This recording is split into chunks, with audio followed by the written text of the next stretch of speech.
上次呢，我发了个帖子啊，是讲到我找到一个非常好用的收款工具，那它集成了这个 Cash App 啊，然后还有 Zelle， 还有这个 PayPal 的功能。你想嘛 ，PayPal 的功能，PayPal 啊，比如说你注册中国的 PayPal 啊，那你就没法提现到美国的银行卡上去，是不是？对吧？它这个是可以的，它这个是你可以提现到美国的，也可以提现到香港的，也可以提现到中国的啊，要支持很多国家。第二点呢，Zelle 的话转账基本上是可以免手续费啊，是吧？它这个也是可以实现免手续费转账啊，非常方便啊。那 Cash App 的是等于说是呢，可以就是说我把信用卡的钱付出去啊，或者说把信用卡的钱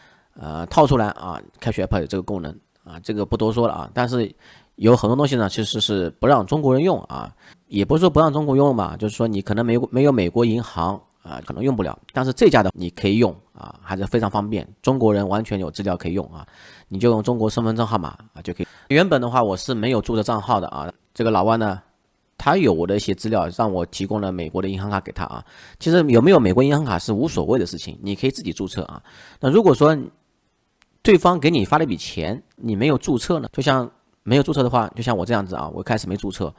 我邮件里面会收到一封信，这封信呢让我去领取这个$400啊，$400呢，哎，我这边点这个立即这个到账啊。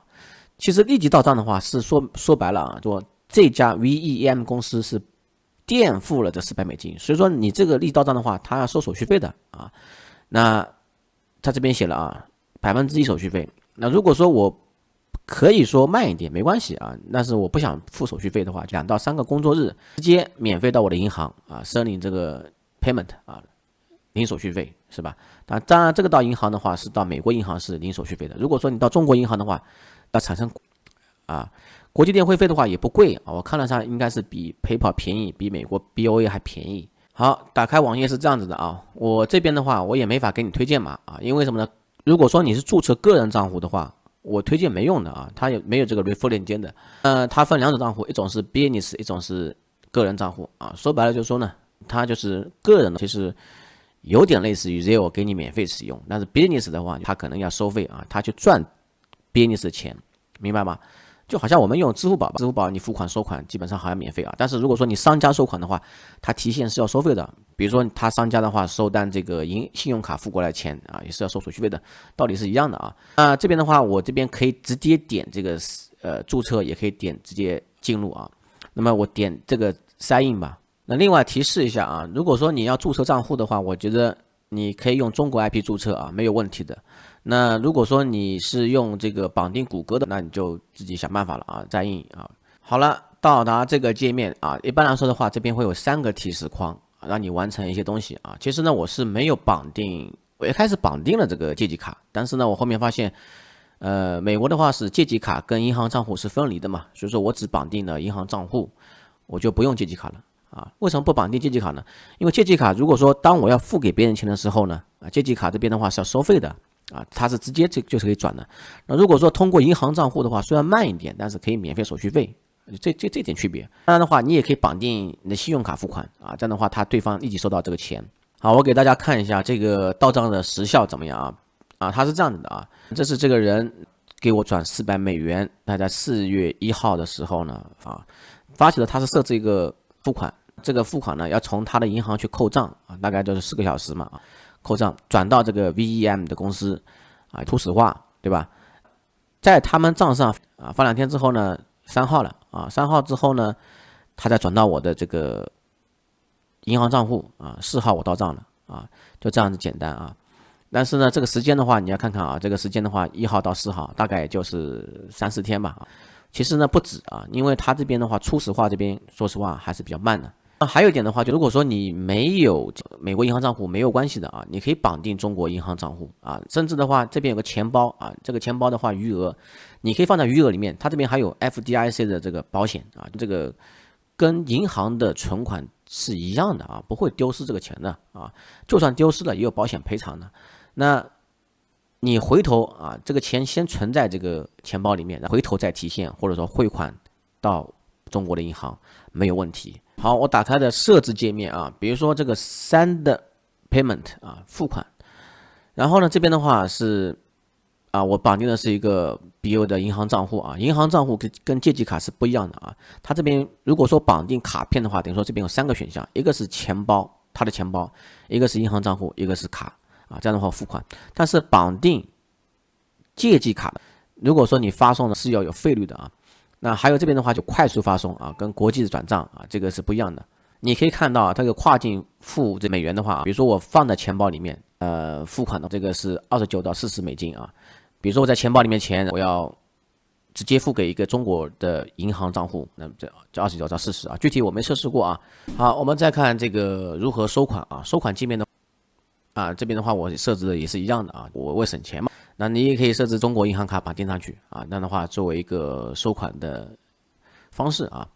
那这边的话有几个条件啊，比如说这边的话让你省钱啊，其实呢省钱的话，我觉得也不太省钱啊，让你收到货币的方式以当地货币啊，你可以添加一个非美元银行账户，如果添加一个中国人民币账户那以人民币收款，但是它呢肯定是在美元换成人民币中间的汇率上面可以赚钱，对吧？这个支付如果超过这个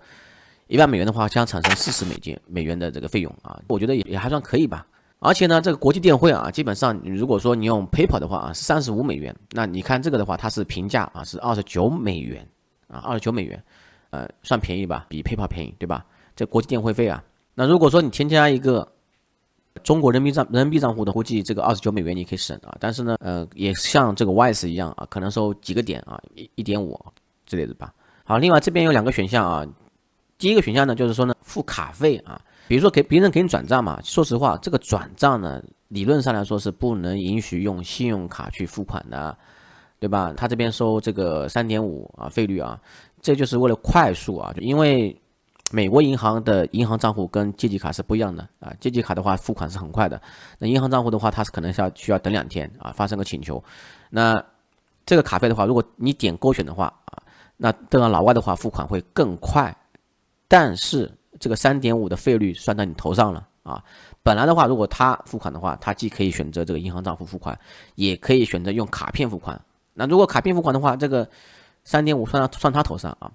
那这个的话，下面的话就是你为了快速转账，这个的话只是付这个费用就是为了美国境内的付款至于护照上传这方面我现在还没有上传他也没有要求我上传，可能我金额小吧，因为个人使用嘛。如果说你收的比如说多的话，那他怀疑你商用的话，很有可能不仅仅把你账户关闭了甚至要求你提供很多证明。另外一点它还有一个非常方便的就是 copy pay link 你可以获得一个链接我把我的链接大家看一下。那么这个链接长这个样子它这边你可以看到已经是80万的用户全球。那朝鲜当然不支持了那这边的话是显示你的名字，你在哪里比如说这边他默认给我选择的这个瑞典你可以选择国家，比如说你的客户如果说他是墨西哥的他在选这个墨西哥我想要付多少钱这边币种的话，有些是可以选择墨西哥比索，有些的话只能选择这个美元那这样的话就比较方便了，对吧？另外的话再提一点弱势或者说缺点的地方。第一个缺点的话，我想吐槽他们的客服系统真的很垃圾下面有个在线客服完全是文不对题，而且是个自动客服。我尝试联系过一个人工客服，那人工客服说实话也不让我非常满意我还给了差评。那还有一点的话就是这个汇率问题刚才说的如果说你不采用国际电汇方式汇回来的话他也可以给你收到钱，但这个汇率肯定是从中赚钱的。那我们这边可以算一下100美元，那如果说但是手续费省了29美金省了，对吧？他给你682事实上的话应该722吧，差40块钱，对吧？那基本上我用计算机算一下按照这样汇率的话，它其实赚了这个5.5%的差价那我们再算一下这拐点在哪里？那么拐点的话就在527美元如果说你收款低于527美元的话，那你就走这个方式直接在里面换汇把钱转到这个中国。那如果说你大于527美元的话，那你就还用